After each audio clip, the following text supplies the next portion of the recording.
In our last video, the Mortarchs of Nagash were dispatched to connect various realm gates leading to Hysh to the great nadir itself, a swirling black hole and endless pit of death magic. All three of them, Mannfred, Neferata, and Arkhan the Black, were rebuffed from doing their task. And now we settle in for the conclusion of Broken Realms Teclis, and quite frankly, the main event we've all been waiting for, because Nagash is coming and he's bringing hell with him. But before we get to that exact scene here, we need to tackle something else. You see, in our last episode we mentioned that Arkhan the Black had come to Hysh, and while he was ultimately banished by Altharion, that did not conclude the military campaign of the Ossiarch Bone Reapers that he brought with him. Taking out the leader doesn't always destroy the army in this case. And so the Lumineth had been battling with the remnants of the Ossiarch Bone Reapers, fighting hit and run style, burning the dead, and overall just trying to bleed the enemy dry. So for the Mortisans of this Ossiarch Bone Reaper group, the small contingent, these ones were Mortis Praetorians that followed Arkhan. They were starving for raw material, meaning bone, and all of it was becoming scarce. If you're paying attention to the locations, when Arkhan first entered the realm, he basically brought a whole bunch of Null Myriad and a small contingent of Mortis Praetorians. It's the Mortis Praetorians that stayed in Hysh here. Everything else went with him up to the outer edge of Hysh, and that's where he got. So we're focusing on Mortis Praetorians outside the same gate that he initially came into. Now, any forts or defensive structures that the Bone Reapers had built were quickly cannibalized to rebuild their warriors, and less conventional means of warfare were being implemented. See, the Mortisans reached out to a nearby Flesh Eater court, and while the court did not revere Nagash as this end-all be-all deity, they did see the Ossiarch Bone Reapers as a neighboring force, and they felt a kinship, and they wanted to help. And so, the Bone Reapers began draining them dry of resources as well, using the Flesh Eater courts as a vanguard force to take the brunt of most attacks by the Lumineth. They started taking the bones that littered the court's home, like their actual cave that they lived in. All the bones and little honorifics that they hung on the wall were started being taken down for the war effort, and even the bones that pierced the Flesh Eater court's skin, which again, in their delusion, is like their metals and stuff.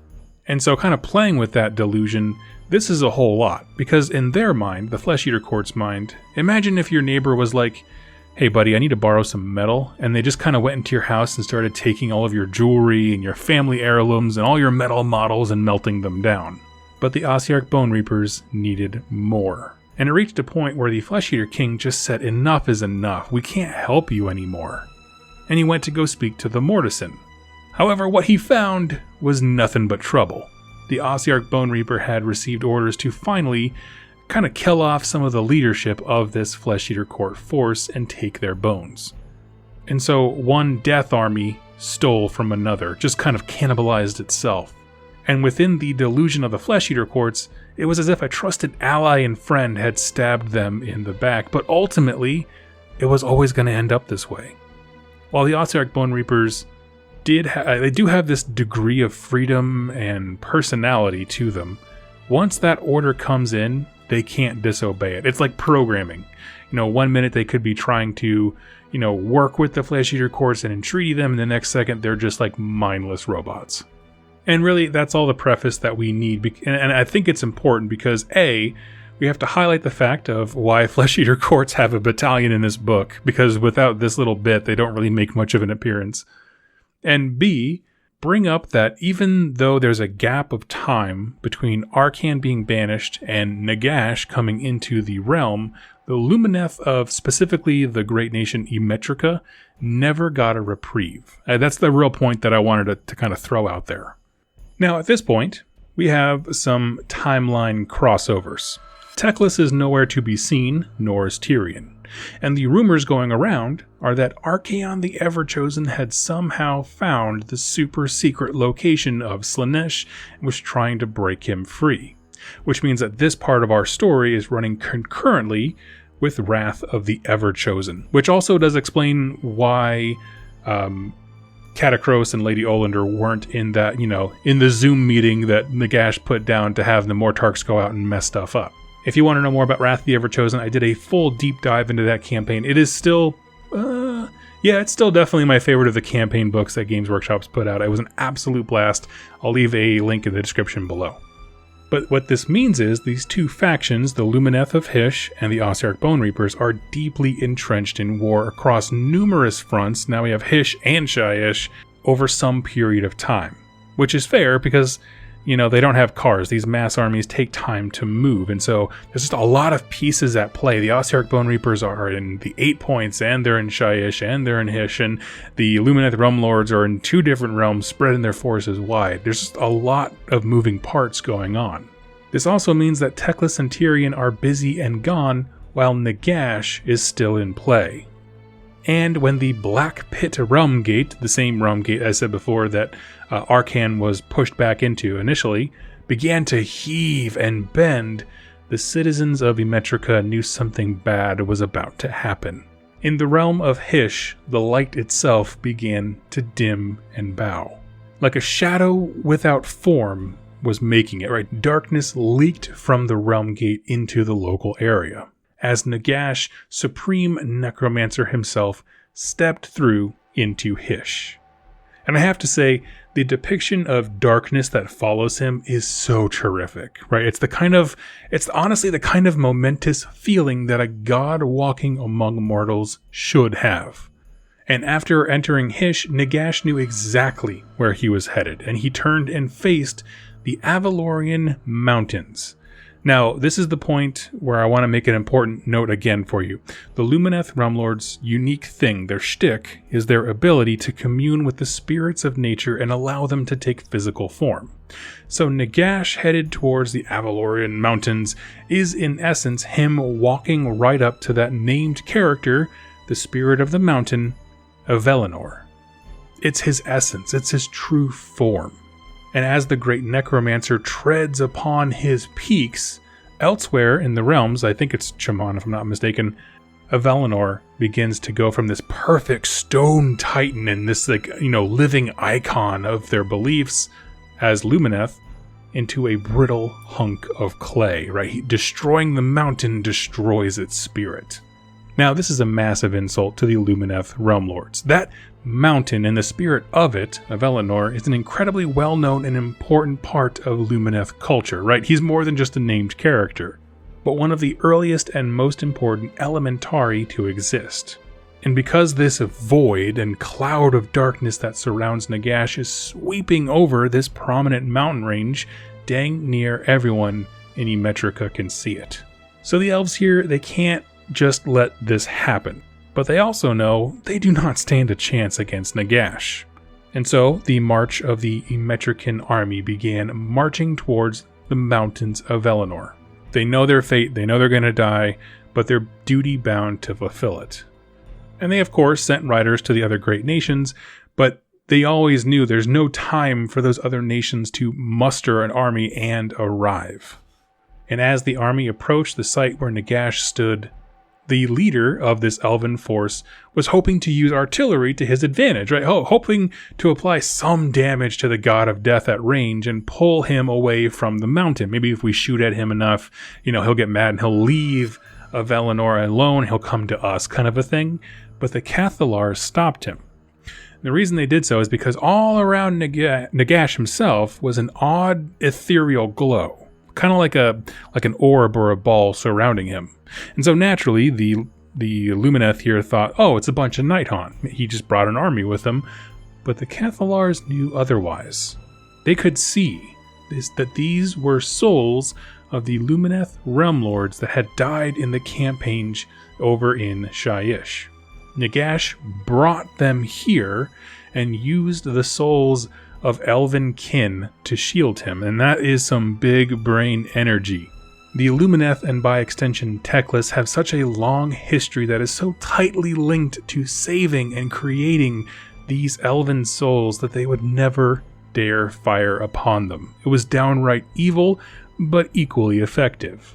And so seeing that he couldn't just rain fire from a distance, the army resumed their march. Now, I'm going to do a bit of a yada yada here for time's sake, but this is actually a very well written scene. Act 1 and Act 3 are just the best parts of this book, and they're really well done. Because this army is traveling up this mountain range, and it's not only the spirit of an incredibly important character in their lore, but it's a central part of their home and identity. And where once they would have been invigorated by such, communion with nature by walking its peaks, Nagash has twisted the place so bad that it's now full of despair and death, to the point where the Cathalars, the ones who are meant to pull sorrow and angst from all of their kin, can no longer keep up and they start dying. Things get so bad that it's only the Alarith, the Lumineth dedicated to the mountains, who can continue. And for them, it's more likely out of a deep rage than any kind of duty. At this point, they just want to die, and what's the best way? Just marching right up this frickin' hill. And as they climb, the Alarith are calling out to any elementari who will hear them.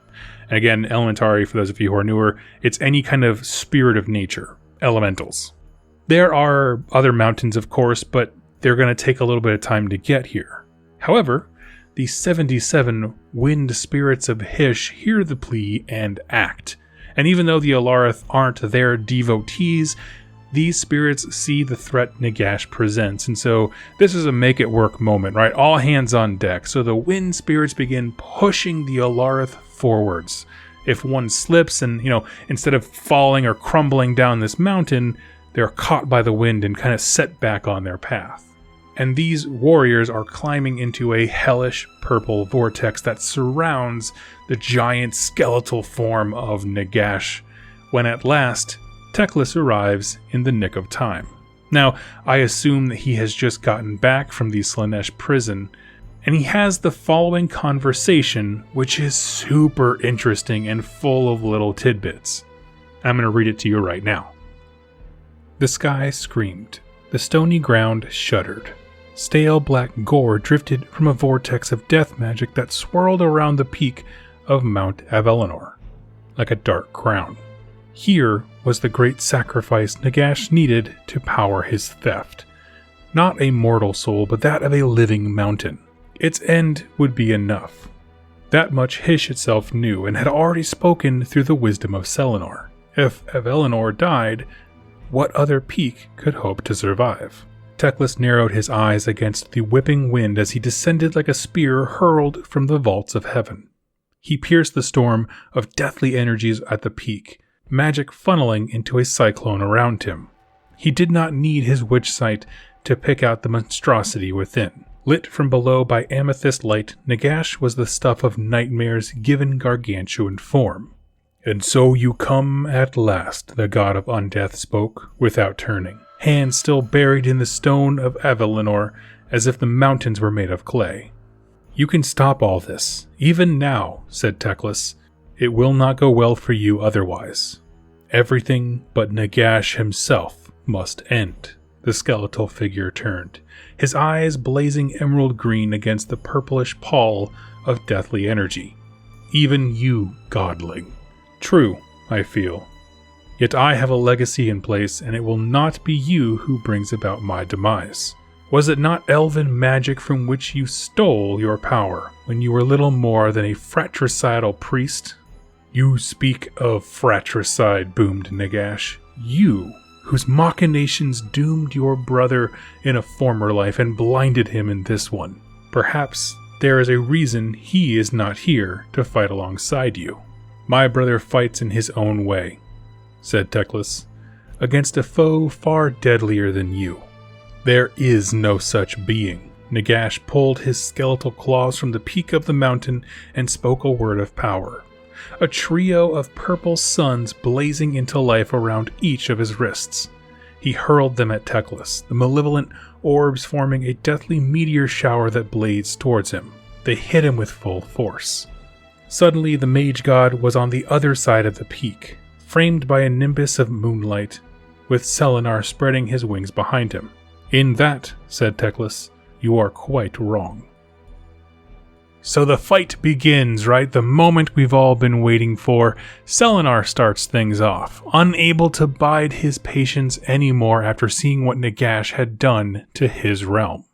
The Luna Sphinx shot a wave of energy meant to silence everything in his area, right? And the idea is literally silence them. He knew that most wizards can't use the full extent of their magics without issuing words and incantations and stuff like that, but it had very little effect on Nagash, who then retaliated by summoning a cage of spectral, skeletal hands and ribs around Selenar and closed it tight. And though the beast resisted, he eventually was crushed and faded away, relinquishing his physical form to return as a spirit of the moon. Now, just another onlooker to the clash of titans happening below him. Then Nagash turned to Teclis, right? And tendrils of darkness enveloped the god of light. A large black phantasmal hand crushed his elven neck, and for Teclis, everything kind of went dark. He was using the Hand of Dust. Teclis fell into his own mind, searching for that peace and tranquility that had seen him rise to such heights of arcane power. And by sheer force of will, he resisted. A brilliant light radiated from Teclis, pushing away this darkness, and now in retaliation, that light was cast forth at the great necromancer, burning away all of the dark energy surrounding him, the spirits and geists that had been trapped in Nagash's will since the old world were gone. Not banished to Shyish, but actually unmade. Keep in mind, this isn't like the orb of Lumineth souls that envelop both of them, but I get the sense that this is more or less the ghosts that are on Nagash's model, if we were looking at him from a model perspective. But these were not the only things that were affected by this blast of light magic. The mighty tomes of Nagash, books that were ancient beyond reason, and the key to this greedy Nehekaran's rise to eventual godhood from the old world, were burned with a purifying white light. The feedback of such a blow sent Nagash screaming in pain and rage. The scream was so powerful, in fact, that the mountain that they stood on began to crack and fissure. Teclis covered his ears, which were bleeding by this point, and had a thought. We need to go somewhere else, right? We need to move this party ASAP. So he summoned a golden orb of light around himself and one around Nagash, and essentially teleported them away, far off from Hysh, deep into the void between realms. And in the void, Teclis and Nagash could release the full might of their powers untethered. Nagash wasted no time, immediately teleported himself from, his own sphere of light thing into Teclis's. Now they're like face to face. And they start sword fighting. Well, sword and staff. But this was not even a contest, right? In terms of magical might, the two were well-suited opponents for one another, but the power of the nadir had swollen up Nagash to such massive proportions that in a physical contest, Nagash was clearly the winner, right? And so the necromancer's blade clashed, parried, and bit deep into Teclis's defenses. The god of light could feel his skin decaying and warping from being near so much necromantic power. In fact, Nagash got some real good licks in. He disarmed Teclis, stabbed him with his staff, and injected the power of the nadir itself into Teclis, who began coughing blood as he felt himself being unmade from the inside out. And with that, the spell around him, that golden orb of, translocation, faltered, and the two titans arrived back above the mountains of Avelinor. But in this moment, right before defeat, Teclis saw something shining below him. And we need to pause our god fight for just one hot second. You see, when Teclis teleported them both away, the fight didn't stop. The Ossiarch Bone Reapers were still there, and the ravaged Alarith had made it finally to the top of the mountain, along with the Spirit of the Winds, who have now taken physical form. The Ossiarch Bone Reapers had constructed crude defenses to stand defiant as Nagash took Teclis to task, basically, and the combined might of the Alarith and the Hurakan were able to effectively break the Ossiarch Bone Reapers and eke out a victory. And this fight is wild, right? It's got all different bits of Lumineth, Ossiarch Bone Reapers, and even some of the remnants of the Flesh Eater courts who weren't sacrificed yet. It's actually a very cool story. But one thing that is stressed is that in this fight of, matching deities, mortals could actually make a difference, because whichever army of ground troops was eliminated, that means that army's god stands alone to face everything. So it actually does matter. So the Lumineth Realm Lords take what I'm going to call the minor victory in game terms. It was just enough, right? They were bleeding themselves dry trying to get the Ossiarch Bone Reapers down. They were haggard, they were beaten, but there was just enough to push them back. And right as that last of the Bone Reaper bastions is falling, the gods appear back above their heads and the fight resumes. The light that Teclis saw that made him smile and fill him with hope rose from the peaks of the 6 nearby mountains. Piercing beams of pure Hyshian light fired off from the mountaintops directly at the great necromancer. As more and more of the deathly fog evaporated, the source became clear. Radiant as the sun, Selenar having returned to the fight for a second round, and with him along these peaks were the mages of Settlers' Gain, again the city where all of this madness began. Wielding their mighty Luminarchs and Hurricanums, they fired directly at Nagash, piercing him in the side, the waist, and even he took a shot to the face. And that moment of being dazed by these attacks coming from all directions was just what Teclis needed. Because now that his people were atop the mountain and near the fight, he was able to use them as a resource, right? He pulled every ounce of ether quartz they wore, which is something that just about every Lumineth unit has. He pulls all the ether quartz to himself. So we're talking about pure Realmstone of Hysh. And with words of power, he weaves them into a thick chain, the same kind used to imprison Slaanesh, and he wraps this around Nagash. Burning into his essence, the chains brought Nagash downwards to the earth, where the Alarith and any available spirits of the mountain and the wind, anything that was there, just surged forward and began hacking at him. Right, bones were shattered, Nagash's physical form crumbling by the moment. He was just taken apart by god and mortal alike. At some point, a dark mist shot from his body back through the realm gate, and the god of death was broken that day. Looking upward, Teclis carved a colossal banishment room in the firmament up in the sky. And so, doing this, any lingering Ossiarch Bone Reapers and corruption from death magic was purged from Hysh. However, it's actually bigger than that, because the last few sentences of this, the lore entry here, say that the rune was so powerful and that it carried along the light of Hysh to all the other realms. And in this victory, Teclis had finally quailed the power of the Necroquake itself.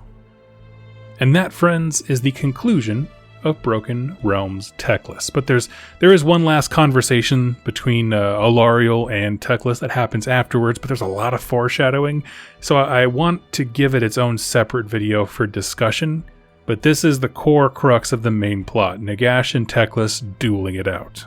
And so let's talk about this book and its awesome conclusion. Now, I know that I was lukewarm at best on yesterday's video, but I actively enjoyed every minute of Act 3.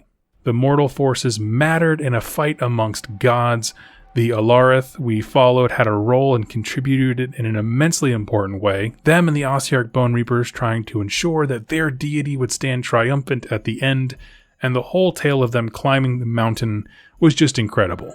Then there's the fight itself, was so well written in my mind, right? This wasn't like Teclis shows up and just wins, right? Nagash smacked the nerd out of him for quite a while. Teclis is coughing blood, it's pouring from his ears, he took a shot to the rib cage, and he had like pure death magic injected into him. The dude got messed up, and conversely, so did Nagash. Like, this was the kind of fight that I wanted.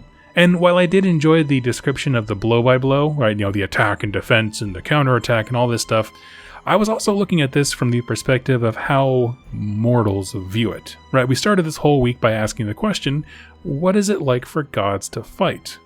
That these, clashes of such titanic proportions that they create entire mythos and religions, and I feel like this story delivered. Right, a mountain range was decimated. Avalinor still exists, but he got wrecked. Tales of heroism abound for both mortals and Teclis. Ultimately, it was the elves' willingness to work with others that ended up being their salvation in the form of settlers' gain, and that's going to be a part of that city of Sigmar's heritage forever. You know, I read the play-by-play, and I can absolutely see why these titanic clashes shape the realms and the mortals that we see within them. I love that they speak to one another in terms of the old world. There's these, parts of just people who know each other, right? In one of the chats I didn't mention, but there is a sidebar here where, for example, Nagash refers to Teclis as Teclis of Ulthuan, and he calls him the Nehekaran and that kind of stuff. It's so good. Now, as far as my thoughts on the book as a whole, let's round out this chat, right? I loved Acts 1 and 3. It's the exact stuff I'm here for. Big armies, bigger egos, and even bigger hats. All culminating in a story of two nerds failing at each other so hard until one loses, right? Like I've said all week. Act 2 was a rough one, I'll admit. But like any great gymnast, they stuck the landing even if the routine wasn't perfect. But we do have some questions here at the end that I'm so excited to hear your thoughts on. Remember, I know as much as you do, or probably less. So here we go, and I want to hear your answers down below. Here's my questions that, rounding out, Broken Realms Teclis as a whole, I really have stuck in my brain. 1. What's scarier than Nagash? Right? Teclis mentioned that Tyrion was off fighting whatever the heck that is. We don't know. Does it have something to do with shadow elves? There's no evidence of it whatsoever. It's just what I want it to be. But what is scarier than Nagash at full strength, powered by the nadir during the necroquake? Question mark. I have no idea. You tell me. Secondly, the book pretty clearly states that the necroquake was finally quailed. Okay, first off, what does that mean for endless spells? And let's limit the discussion to naturally occurring ones that just kind of wandering around. Do they fall apart? Are things safer now? What does that mean for them? Are the undead of the realms, the ones who rose without leadership or direction from the necroquake, do they collapse? No idea. Because we know that the Shyish Nadir, right, and the Black Pyramid and all that kind of stuff that initiated the necroquake, there's no evidence to think that that's gone. But that wasn't part of the necroquake, it just initiated it. So the things could absolutely still exist, and that means there's still big ramifications, even if now the scope is somewhat more limited to just Shyish, right? Because he basically, Nagash turned the entire realm inside out. It's a mess right now. And even though the effects that, happened outside of Shyish, the necroquake, might have been shut down, Shyish represents 1/8 of the entire setting, so if on planet Earth 1/8 of the planet imploded, everybody would have an opinion on it, right? So I'm just kind of curious as to what is Shyish like now, what are the other realms like now, as far as the necroquake being over. I'm so interested to learn more. Characters were struck down and or banished. We have Avelinor, who took a good hit. I think he's still alive, there's no question about that, but ultimately, Nagash got him good. Arcan the Black was banished back to Shyish. Nagash was struck down, and while I don't think for a second these characters are gone or no longer playable, I do think that they make for a fantastic way to say, okay, everybody, this chapter is done. These guys are going to hit the bench as we dive into the next chapter of the story. Nagash is no longer ascendant.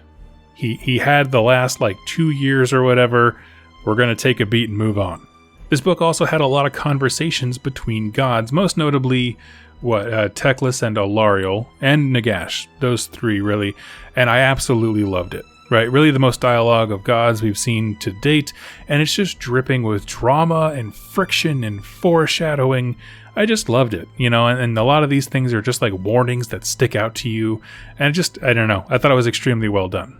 So friends, thank you so much for joining me this week. I hope you enjoyed it as much as I enjoyed scripting and producing these videos, and I want to thank you and all my patrons on Patreons and member on YouTube for their continued support as I kind of went dark for a week to get all this done. But thank you so much for joining me, and I cannot wait to pick this back up again with Broken Realms Be'lakor. I will see you in the comments, and of course, happy wargaming.